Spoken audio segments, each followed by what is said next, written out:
할렐루야. 좋은 아침입니다. 오늘 같이 은혜 받으실 묵상의 말씀은 시편 6편 1절부터 10절까지 말씀입니다. 제가 한번 읽겠습니다. 여호와여, 주의 분노로 나를 책망하지 마시오며 주의 진노로 나를 징계하지 마옵소서. 여호와여, 내가 수척하였사오니 내게 은혜를 베푸소서. 여호와여, 나의 뼈가 떨리오니 나를 고치소서. 나의 영혼도 매우 떨리나이다. 여호와여, 어느 때까지니까? 여호와여, 돌아와 나의 영혼을 건지시며 주의 사랑으로 나를 구원하소서. 사망 중에서는 주를 기억하는 일이 없사오니 서울에서 주께 감사할 자 누구리이까? 내가 탄식함으로 피곤하여 밤마다 눈물로 내 침상을 띄우며 내 요를 적시나이다. 내 눈이 근심으로 말미암아 쇠하며 모든 대적으로 말미암아 어두워졌나이다. 악을 행하는 너희는 다 나를 떠나라. 여호와께서 내 울음소리를 들으셨도다. 여호와께서 내 간구를 들으셨으며 여호와께서 내 기도를 받으시리로다. 내 모든 원수들이 부끄러움을 당하고 심히 떨미어 갑자기 부끄러워 물러가리로다. 아멘. 오늘 이 시편도 다윗의 시편으로 알려져 있습니다. 그런데 기도의 시편이고요. 또 오늘 내용을 보시면 알겠지만 회개하며 나가는 이제 그런 시편의 내용입니다. 여러분, 성도들에게 있어서 가장 힘든 때는 언제라고 여러분은 생각하십니까? 여러분, 예수 믿는 자로서 또 예수 믿고 이 세상에 살아가고 있는 자로서 언제가 여러분에게는 가장 힘이 드는 때입니까? 물론 경제적으로 힘들 때가 있고 또 건강으로 힘들 때가 있고 이렇지만, 이런 것보다도 우리에게 가장 힘이 드는 것은, 고통스러운 것은 하나님과 나와의 관계가 멀어졌다라고 느껴졌을 때, 그래서 하나님이 나를 미워하시는 것 같다라고 생각이 되어지고 하나님이 나를 돌보시지 않는 것 같다라고 느껴질 때, 그때가 우리 성도들에게는 다른 것은 다 평안할지라도 그때가 제일 힘든 때가 되는 거죠. 왜 그런 일이 생기겠습니까? 하나님이 나를 미워하시는 것 같고 하나님과 거리가 멀어진 것 같고, 왜 그럴까요? 한 가지 이유 때문에 그렇습니다. 그것은 바로 죄라는 한 가지의 이유입니다. 죄는 우리로 하여금 죄책감을 갖게 만들죠. 그리고 그 죄책감은 하나님이 내게 진노하신다, 내게 분노하신다, 이제 그런 생각을 갖게 만들게 되어지고, 그러다 보니까 주변의 환경이나 상황은 평안할지라도 마음과 영혼이 늘 불안해지죠. 결국에는 또 건강의 문제까지 연결될 수도 있고 또 마음의 문제까지도 연결될 수 있는 부분입니다. 그래서 성도들에게 있어서 제일 중요한 한 가지는, 무서운 것은 무엇인가 하면 죄다라는 사실을 우리는 기억을 해야 됩니다. 오늘 본문의 이 다윗의 시편인데, 본문의 내용도 우리에게 그것을 동일하게 이야기를 해주고 있습니다. 2절 3절을 한번 보십시오. 여호와여, 내가 수척하여 사오니 내게 은혜를 베푸소서. 여호와여, 나의 뼈가 떨리오니 나를 고치소서. 나의 영혼도 매우 떨리나이다. 여호와여, 어느 때까지나이까? 수척하고 또 뼈가 떨리고 영혼도 매우 떨리고, 그러니까 몸도 마음도 영혼도 지금 뭐 병이 들고 또 안 좋아지고 그런 상태를 이야기하고 있죠. 이게 무슨 상황일까요? 이 시편 기자에게 왜 이런 상황이 다가왔을까요? 그 이유가 1절을 보면 우리가 짐작을 할 수 있습니다. 1절을 보십시오. 여호와의 주의 분노로 나를 책망하지 마시오며 주의 진노로 나를 징계하지 마옵소서.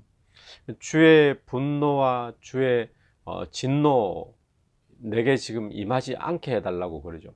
그럼 하나님께서는, 여호와는 무엇에 분노하시는 분이죠? 무엇에 진노하시는 분입니까? 하나님은 죄에 대해서 진노하시는 분이시죠. 그러니까 이 이야기는 이 시인인 다윗과 하나님 사이에 구체적으로 지금 어떤 죄의 문제인지는 알 수는 없습니다. 그런데 분명한 것 한 가지는, 하나님과 이 다윗 사이에 어떤 죄의 문제가 지금 있다는 거예요. 그래서 이 다윗은 지금 죄책감에 잠겨 있고, 또 그 죄책감으로 인해서 또 마음의 병, 육신의 병, 영혼의 떨림, 이것 때문에 지금 괴로워하고 있는 모습을 앞부분에 보여주고 있는 거죠. 그래서 하나님 앞에 내게 은혜를 베풀어 주십시오라고, 긍휼을 베풀어 주십시오라고 구하고 있는 모습이 오늘 본문의 모습입니다. 여러분, 저와 여러분의 삶은 어떻습니까? 죄책감을 가지고 있습니까? 또 죄책감 때문에 또 하나님께서 나를 미워하시고 나의 진노하시고 분노하시고 그런 어떤 두려움에 또 고통스러운 그런 시간을 보내고 있지는 않습니까? 저와 여러분이 그런 것을 느낀다는 것은 꼭 안 좋은 것만은 아닙니다. 왜냐하면 그걸 전혀 느끼지 못하는 사람들도 있거든요. 죄를 지어도 아무렇지도 않고, 또 범죄했음에도 불구하고 그냥 뭐 대수롭지 않고, 그런데 거기에 대해서 민감해서 죄책감을 느끼고 하나님과의 관계에서 막 힘든 것을 느끼는 사람들은 어떤 사람들인가 하면 영적인 감각이 살아있다는 거잖아요. 영혼이 살아있다는 하나의 반증이 되어질 수 있는 거죠. 혹시 오늘 저와 여러분에게 이런 죄책감이 있고 하나님 나를 미워하시는 것 같이 느껴지고, 왜냐하면 내가 죄책감이 있으니까, 그죠?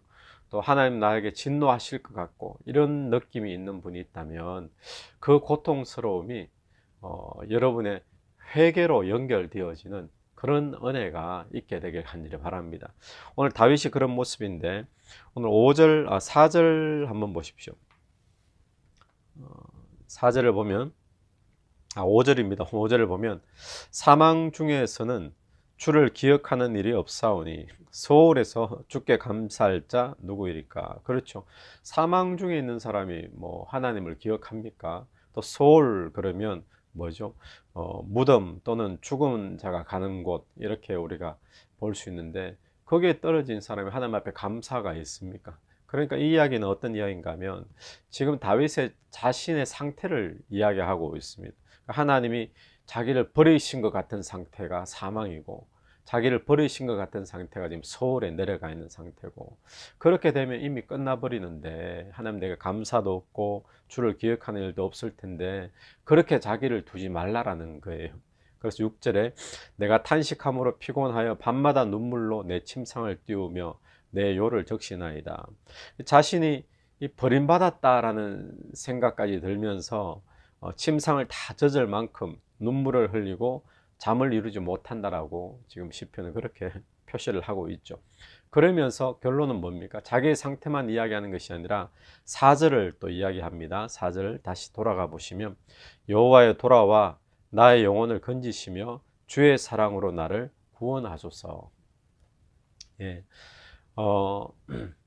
본인이 하나님 앞에서 어떤 관계 속에 분명한 범죄함이 지금 있었습니다. 그래서 어떤 학자들은 그것이 무엇일까 이제 정의를 내리기를, 아마 밧세바와의 간음으로 인한 우리아를 죽인 사건, 그 사건이 아닐까, 이제 그렇게 보는 학자들도 있습니다. 그런데 정확하게 알 수는 없죠. 근데 분명한 것은 하나님과 본인 사이의 죄라는 것이죠. 죄. 근데 그런 하나님의 분노를 살 만한 죄, 하나님의 진노를 살 만한 죄를 지었음에도 불구하고 오늘 이 다윗이 하나님 앞에 나에게 긍휼을 베풀어 주십시오, 은혜를 베풀어 주십시오, 주님 그걸 거두어 주십시오, 내가 이렇게 힘이 들고 고통스럽고 눈물을 흘리고 침상을 지금 눈물로 요를 적시고 있습니다, 하나님 은혜를 베풀어 달라고 이렇게 구하는 근거가 뭐냐? 뻔뻔스러움이냐? 그게 아니라는 거예요. 뻔뻔스러움이 아니라 다시 4절로 돌아가 보면 우리는 이 단어에 한번 주목을 하셔야 됩니다. 여호와여 돌아와 나의 영혼을 건지시며 주의 사랑으로 나를 구원하소서. 다윗이 구하는, 은혜를 구하는 근거는 무엇인가 하면 주의 사랑으로 나를 구원하소서. 주의 사랑, 헤세드입니다. 헤세드. 여러분, 주님께서 나를 사랑하시는 주님 그 사랑으로, 그 은혜로 나를 도와주십시오라고 하죠. 죄책감으로 고통스러울 때 사람들은 크게 두 가지로 반응이 나올 수 있을 것 같습니다. 첫 번째는 고통스러운 가운데 그냥 낙심해버리고 포기해버리고 오히려 더 하나님과 멀어지는 그런 사람이 있는가 하면, 어떤 사람은 그런 막 고통스러움을 느끼면서 힘듦을 느끼면서 하나님 앞에 회개하면서 돌아오는 사람이죠. 그럼 회개하여 은혜를 구할 수 있는 근거는 무엇인가 하면 그냥 한 번만 더 봐주십시오, 이게 아닌 거예요. 그 근거는 하나님의 사랑을 의지해서 하나님 한 번 더 은혜를 베풀어 주시고 한 번 더 긍휼을 여겨 주십시오 라고 하는 거죠. 그럼 오늘 하나님이 저와 여러분을 사랑하실까요? 범죄했는데도 불구하고, 범죄한 다윗인데도 불구하고 하나님이 사랑하고 계실까요? 하나님이 우리를 사랑하시는 증거는 예수 그리스도 십자가가 하나님이 우리를 사랑하시는 그 증거인 줄로 믿습니다. 그래서 오늘 또 저와 여러분이 남들이 보기에는 뻔뻔스러울 수 있고 그런 죄를 지어놓고 어떻게 하나님 앞에 또 나가느냐 할 수도 있겠지만, 우리가 나갈 수 있는 근거는 뻔뻔스러움이 아니라 또 가식이 아니라 하나님의 사랑을 의지해서, 하나님이 나를 사랑하시느냐, 하나님은 우리를 사랑하십니다. 무엇을 보면 알 수 있죠? 예수 그리스도의 십자가가 하나님이 우리를 사랑하신다는 증거인 줄로 믿습니다. 그래서 오늘 두 가지를 한번 묵상하십시오. 첫 번째는 죄에 대한 묵상입니다. 죄는 우리를 힘들게 만들고 고통스럽게 만듭니다. 죄책감이죠. 그런데 이 죄책감이 회개로 연결되어지기를 간절히 바랍니다. 우리의 회개의 근거는, 우리 두 번째 묵상 포인트는 하나님이 나를 사랑하신다라는 거죠. 그래서 이 사랑을 의지해서 주께로 돌아가는 자가 다시 회복되는 은혜가 있을 줄로 믿습니다. 그래서 오늘 초두의 어두운 분위기가 완전히 다른 반전하는 의조로 바뀌는 것이 우리 8절부터 9절 10절까지 말씀이죠. 그래서 오늘 저와 여러분의 삶에 회개함이 있는, 혹시 죄책감 때문에 괴로워하는 자들이 있다면 주의 사랑을 의지해서 다시 주께로 돌아가 은혜와 긍휼을 구하는 그런 역사가 있게 되기를 간절히 축원합니다. 같이 한번 기도드리겠습니다. 하나님, 은혜를 감사합니다. 하나님, 우리의 삶에 주님 앞에 늘 범죄함으로, 또 죄 때문에, 죄책감으로 인해 하나님이 나를 사랑하지 않는 것 같고, 하나님 나를 미워하시는 것 같고, 진노와 분노를 베푸실 것 같은 그런 불안함이 있을 때에 우리가 주의 사랑 의지하여서 다시 한번 더 주께로 돌아갈 수 있는 저희들 되게 도와주옵소서. 주의 사랑 의지하여 주의 은혜를 구하고 주의 긍휼을 구하여서 다시 한번 더 우리가 죄로부터 자유하게 되어지며 주님과의 멀어졌던 관계가 회복되는 귀한 역사가 있는 오늘 하루 될 수 있도록 도와주옵소서. 예수님 이름으로 기도드립니다. 아멘. 오늘 하루도 주님께서 잘해 주실 줄로 믿습니다. 승리하는 하루 되기를 간절히 축원합니다.